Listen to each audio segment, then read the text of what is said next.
अस्सलाम वालेकुम viewers. Coffee with Shahneela के एक नए एपिसोड के साथ हाजिर।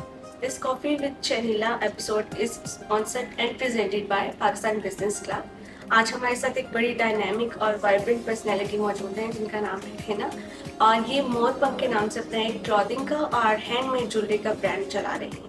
तो आइए इनसे बात करते हैं, पूछते हैं कि इनको किस तरह से हैंडमेड ज्वेलरी बनाने का आइडिया आया और उसके क्या सोशल इम्पैक्ट से समझती हैं कि रहे उस हैंडमेड ज्वेलरी के। इसके अलावा थोड़ा डिस्कस करेंगे कि इनका स्टडीज़ का बैकग्राउंड क्या है। जैसे कि मेरे नॉलेज में है कि ये एक लॉ ग्रेजुएट है और इन्होंने उस चीज़ को परसू क्यों नहीं किया, वो इनसे डिस्कस करते हैं। अस्सलाम वालेकुम। वालेकुम अस्सलाम। कैसी हैं आप? आई एम गुड, आप कैसी हैं? जी अल्हम्दुलिल्लाह, मैं भी ठीक ठाक।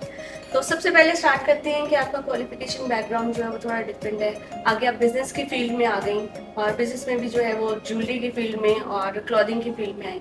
तो बताइएगा कि ये चेंज कैसे आया, आपने खुद सोचा या कुछ इस तरह के जो है कुछ फैक्टर्स थे जिन्होंने आपको कंपेल किया इस तरफ आने में? सबसे पहले तो मैं आपका थैंक यू करना चाहूँ कि आपने मुझे कॉफ़ी विद शहनीला में पाकिस्तान बिजनेस क्लब के कोलैबोरेशन के साथ इनवाइट किया। तो जो मेरा बैकग्राउंड था, तो मैंने सबसे पहले एजुकेशन में मास्टर्स किया, उसमें मेरा English language teaching and linguistics में मेरा फर्स्ट मास्टर्स था। फिर उसके बाद मैंने हिस्ट्री में मास्टर्स किया।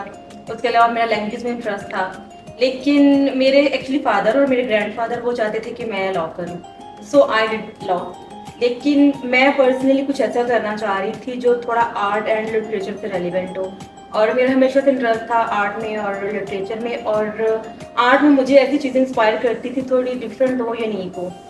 तो और हमेशा से मुझे लगता था कि मैं जॉब पर्सन नहीं हूँ, तो मैं हमेशा से अपना बिजनेस करना चाहती थी। फिर अनफॉर्चुनेटली कुछ ऐसे लाइफ में सर्कमस्टेंसेस आए कि मैं जॉब भी नहीं कर सकी और उस टाइम में अपने बिजनेस भी नहीं कर सकी। लेकिन खैर फिर मुझे अल्लाह पाक ने मौका दिया और उसमें मैंने सोचा कि मैं क्या करूँ।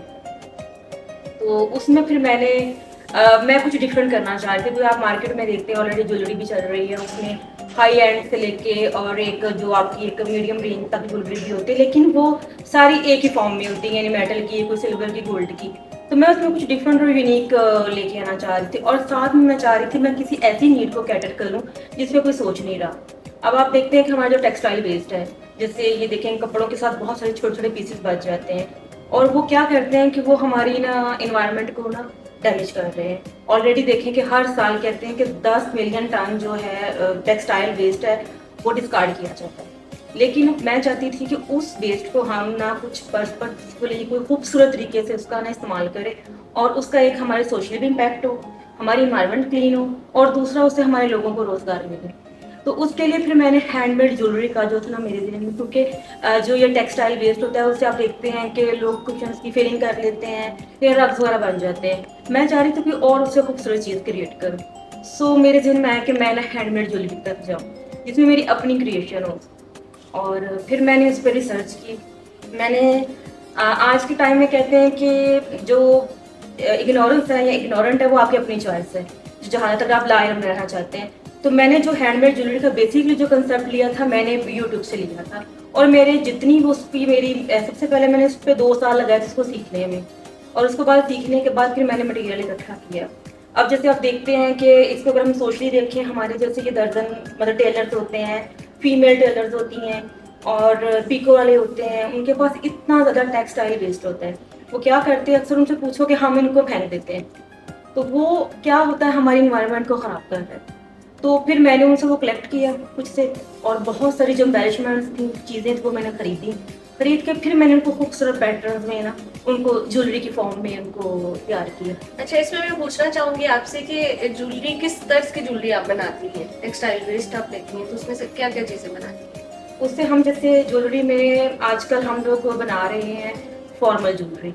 फॉर्मल ज्वेलरी में ये कि हम जैसे ज्वेलरी की जो बेस होती है उसमें भी हम कार्डबोर्ड का यूज़ करते हैं, वुड का यूज़ करते हैं, और उस ज्वेलरी को बेस देने के लिए हम जो हमारा ये टेक्सटाइल वेस्ट जो लेफ्ट ओवर फैब्रिक होता है उसको उसके साथ रैप करते हैं, और फिर जो उसके ऊपर एम्बेलिशमेंट्स हम लोग बकायदा it's like a jewellery designing, ठीक है, कि हम उसका एक एक आर्टिकल जो है ना उसको डिज़ाइन करते हैं कि उसके साथ कौन सा मोती लगेगा, कौन सी एम्बेलिशमेंट लगेगी, प्रॉपरली जो आपकी एस्थेटिकली आपकी जो सेंसेस उनको फील करे। अच्छा, आप क्या समझती हैं पाकिस्तानी मार्केट में इस प्रोडक्ट की कितनी एक्सेप्टेंस आपको नजर आई?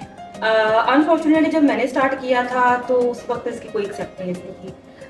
इनफैक्ट मैंने जब इसको लॉन्च किया तो मुझे कोई अच्छा पॉजिटिव रिस्पॉन्स नहीं मिला था। इवन मैंने हरियाली मार्केट, मैंने कुछ एग्जीबिशंस की, वहाँ पे वो चीज़ लोगों को अपील कर रही थी, लेकिन कह लें कि जो इसका एक रिटेल में और जो मासिस थे वो उनका कोई इसका खरीदार बायर नहीं था। लेकिन खैर मैंने उस आइडिया पे लगी रही, मुझे फिर मैंने इस पे बिजनेस ट्रेनिंग ली। एज मेरा जो प्रीवियस बैकग्राउंड था वो बिजनेस से नहीं था, मेरी लॉ की डिग्री थी, इसके अलावा एजुकेशन फील्ड में थी। फिर उसके लिए मैंने WRCA को ज्वाइन किया। उसके अलावा फिर मुझे AWE अमेरिकन ये USA कॉन्सुलेट की तरफ से मुझे एक और वीमेन एम्पावरमेंट पे प्रोग्राम करने का, मतलब उसको सीखने का मौका मिला। वहाँ पे फिर जितनी मेरी मेंटोरशिप थी सब ने मुझे यही बताया कि आप ना इस अपने टैलेंट को, अपनी इस स्किल को आप जो इंटरनेशनल मार्केट वहाँ पे हंट करें।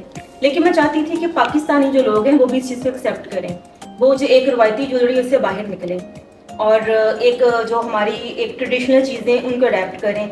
लाइक हम ज्वेलरी के ऊपर एम्ब्रॉयडरी करते हैं, वो क्या जी हमारे जो फीमेल आर्टिजन्स हैं उनको एक रोज़गार मिलेगा, ठीक है। तो जो हमारी लोकल मार्केट में ना उसकी एक्सेप्टेंस होनी चाहिए। और अब उसमें ये है कि लोगों को अवेयरनेस आ रही है और इसके अलावा कुछ हमारे ब्रांड्स हैं उन्होंने भी इस पर काम करना शुरू किया है। तो अब इसके ना कह लें कि लोग जो है ना, या फीमेल या खवातीन इसको बड़े अच्छे तरीके से एक्सेप्ट कर रही, पसंद करती हैं।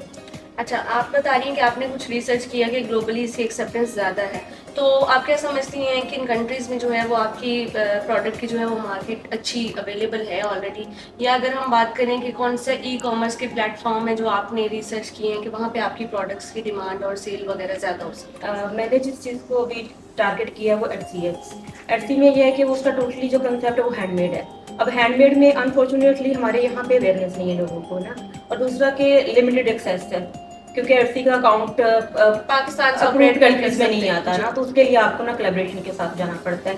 लेकिन पाकिस्तान के अंदर इतना कुछ हैंडमेड चीज़ों में वैरायटी है, जैसे हमारे खुसास हो गए, कोल्हापुरी चप्पलें हो गई, पेशावरी चप्पलें हो गई। इसके अलावा हमारी जो नॉर्दर्न एरियाज है वहाँ के जो स्टोन्स हैं, वहाँ की जो स्टोन ज्वेलरी है, ठीक है ना, तो जो हमारी हैंडमेड आर्टिसंस हैं, ठीक है, रग्स हैं, बहुत कुछ चीज़ों को हम इंटरनेशनल प्लेटफॉर्म पे इंट्रोड्यूस करवा के अपने कंट्री के लिए, अपने मुल्क के लिए, अपने लोगों के लिए एक अच्छा रोजगार जनरेट कर सकते हैं, ताकि वहाँ से हमारे मुल्क में हमारी जो इकॉनमी है वो स्टेबल हो सके।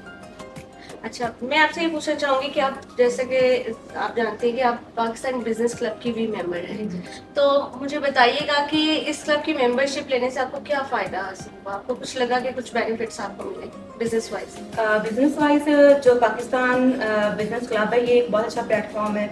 अच्छा, इसकी सबसे जो अच्छी और यूनिक बात मुझे ये लगी है कि यहाँ पे जितनी है इस पाकिस्तान बिजनेस क्लब का जो मेन मोटिव ये है कि जो फीमेल एंटरप्रेन्योर्स हैं, जो खवातीन बिजनेस कर रही हैं, उन सिर्फ खवातीन को एक प्लेटफॉर्म फराहम किया जाए।